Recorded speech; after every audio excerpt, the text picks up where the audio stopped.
السلام علیکم ورحمت الله وبرکاته. تلها کلیک چینل کې درته هرکلی وایم. امید لرم چې روغ جوړ به یې او خوشحاله به یې، د ژوند په مزو کې به یې. عزتمندو، نن یو نوی خبر رامخته شوی دی.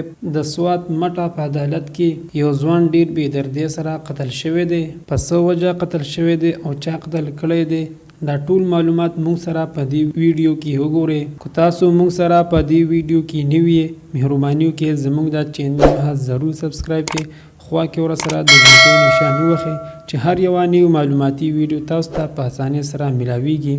عزتمندو، هر وخت ظلم پسې ظلم، قتل پسې قتل شروع دی. الله دې رحم وکړي. د سوات مټه په عدالت کې هارون الاسلام چې دا د بخت زمین زوی و او یو ظالم شوکت علي نومي سړی و چې په هارون الاسلام یې فایرنګ وکړو او په عدالت کې دننه ډېر په بې دردۍ سره قتل کړو. ملزم پولیس والا ګیر کړی دی.